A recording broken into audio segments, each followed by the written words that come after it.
And the second law is like unto the first: proclaim your rarity.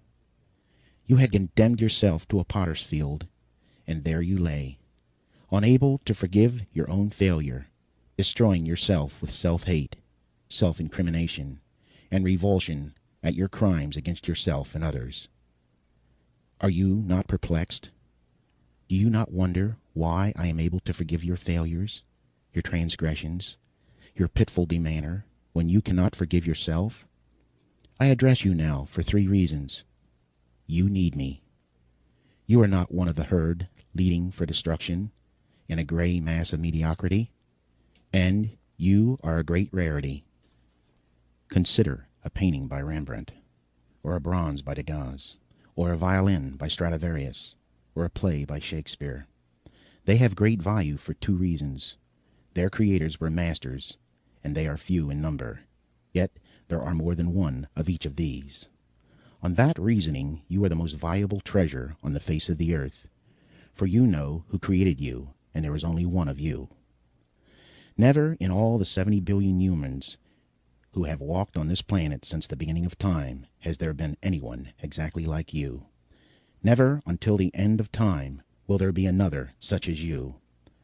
You have shown no knowledge or appreciation of your uniqueness, yet you are the rarest thing in the world. From your Father, in his moment of supreme love, flowed countless seeds of love, more than 400 million in number. All of them, as they swam within your mother, gave up the ghost and died. All except you. You alone persevered within the loving warmth of your mother's body, searching for the other half, a single cell from your mother, so small that more than 2 million would be necessary to fill an acorn shell. Yet, despite impossible odds, in that vast ocean of darkness and disaster, you persevered, found that infinitesimal cell, joined with it, and began a new life. Your life. You arrived bringing with you, as does every child, a message that I was not yet discouraged of man. 2 cells now united in a miracle.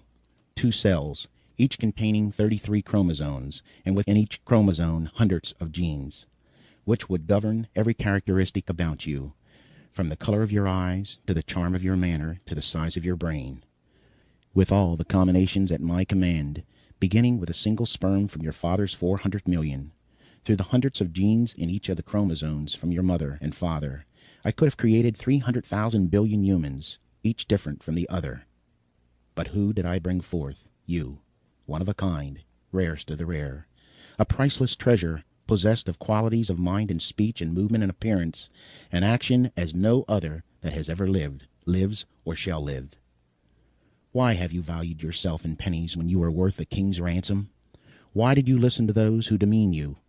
And far worse, why did you believe them? Take counsel. No longer hide your rarity in the dark. Bring it forth. Show the world. Strive not to walk as your brother walks, nor talk as your leader talks, nor labor as do the mediocre. Never do as another. Never imitate. For how do you know that you may not imitate evil? And he who imitates evil always goes beyond the example set, while he who imitates what is good always falls short. Imitate no one. Be yourself. Show your rarity to the world, and they will shower you with gold. This, then, is the second law. Proclaim your rarity. And now you have received 2 laws. Count your blessings. Proclaim your rarity. You have no handicaps. You are not mediocre. You nod. You force a smile. You admit your self-deception. What of your next complaint? Opportunity never seeks thee? Take counsel, and it shall come to pass. For now I give you the law of success in every venture. Many centuries ago this law was given to your forefathers from a mountaintop. Some heeded the law, and lo, their life was filled with the fruit of happiness, accomplishment, gold, and peace of mind. Most listened not, for they sought magic means, devious routes, or waited for the devil called luck to deliver them their riches of life. They waited in vain. Just as you waited, and then they wept as you wept, blaming their lack of fortune on my will. The law was simple. Young and old, pauper or king, white or black, male or female, all can use the secret to their advantage. For of all the rules and the speeches and scriptures of success and how to attain it, only one method has never failed. Whomsoever shall compel you to go 1 mile, go with him 2. This, then, is the third law, the secret that will produce riches and acclaim beyond your dreams. Go another mile. The only certain means of success is to render more and better service than is expected of you, no matter what your task may be. This is a habit followed by all successful people since the beginning of time. Therefore I saith, the surest way to doom yourself to mediocrity is to perform only the work for which you are paid. Think not you are being cheated if you deliver more than the silver you receive, for there is a pendulum to all life. To go another mile is a privilege you must appropriate by your own initiative. You cannot, you must not avoid it, neglect it. Do only as little as the others, and the responsibility for your failure is yours alone. You can no more render service without receiving your compensation than you can withhold the rendering of it without suffering the loss of reward. Cause and effect, means and ends, seed and fruit, these cannot be separated. The effect already blooms in the cause, and the end pre-exists in the means, and the fruit is always in the seed. Go another mile. Concern yourself not, should you serve an ungrateful master. Serving more. Instead of him, let it be me who is in your debt, for then you will know that every minute, every stroke of extra service will be repaid. And worry not, should your reward not come soon, for the longer payment is withheld, the better for you, and compound interest on compound interest is this law's greatest benefit. You cannot command success, you can only deserve it, and now you know the great secret necessary in order to merit its rare reward. Go another mile. Where is this field whence you cried there was no opportunity? Look around thee.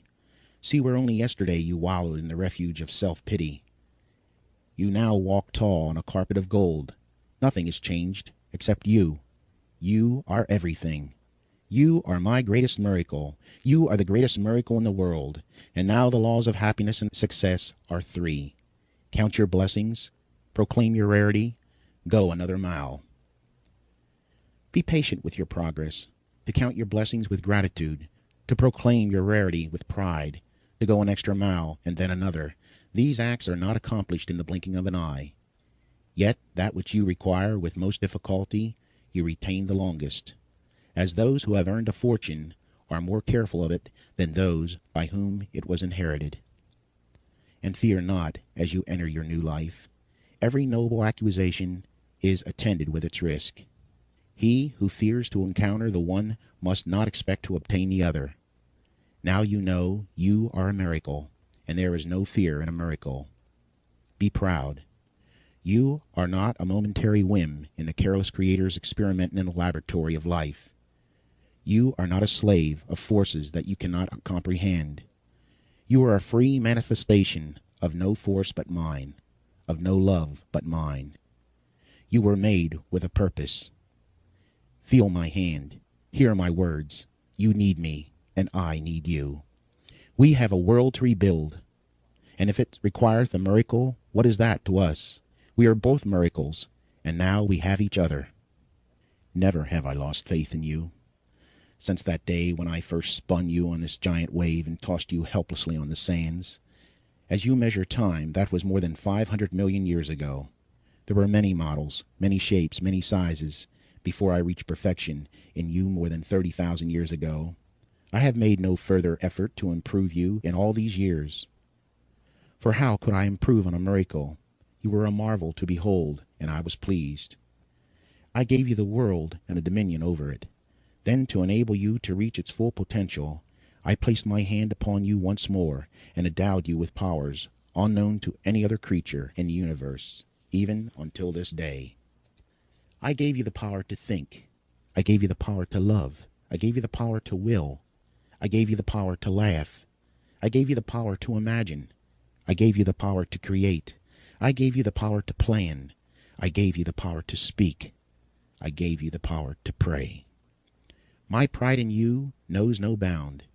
You were my ultimate creation, my greatest miracle, a complete living being, one who can adjust to climate, any hardship, any challenge, one who can manage his own destiny without the interference from me, one who can translate a sensation of perception, not by instinct, but by thought and deliberation, into whatever action is best for him and all humanity. Thus we come to the fourth law of success and happiness. And I gave you one more power, a power so great that not even my angels possess it. I gave you the power to choose. With this gift I placed you even above my angels. For angels are not free to choose sin. I gave you complete control over your destiny. I told you to determine for yourself your own nature in accordance with your own free will. Neither heavenly nor earthly in nature, you were free to fashion yourself in whatever form you preferred.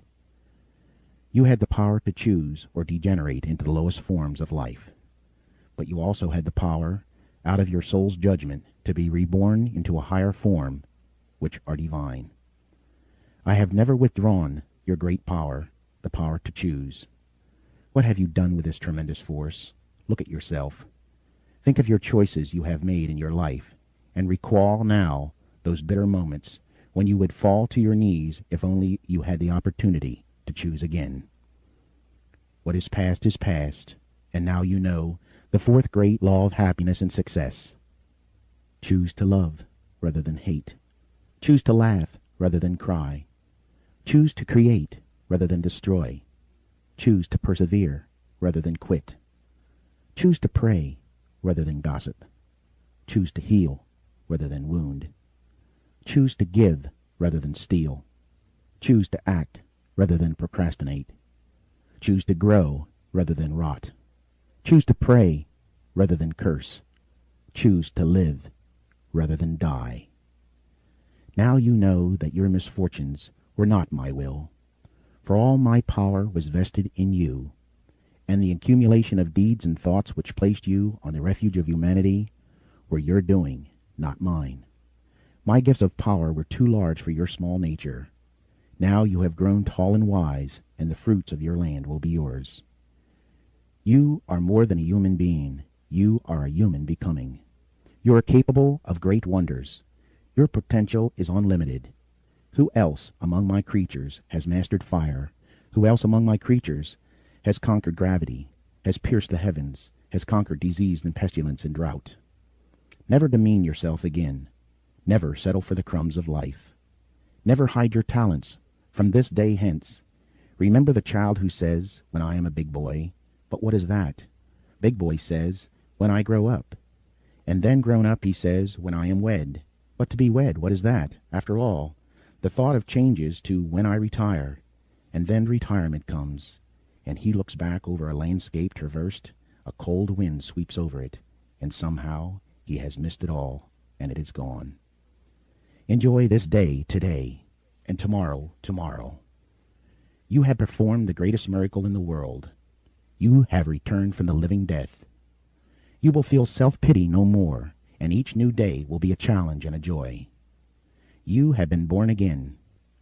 But just as before, you can choose failure or despair or success and happiness. The choice is yours. The choice is exclusively yours. I can only watch as before, in pride or sorrow. Remember then the four laws of happiness and success. Count your blessings. Proclaim your rarity. Go another mile. Use wisely your power of choice. And one more to fulfill the other four. Do all things with love. Love for yourself, love for all others, and love for me.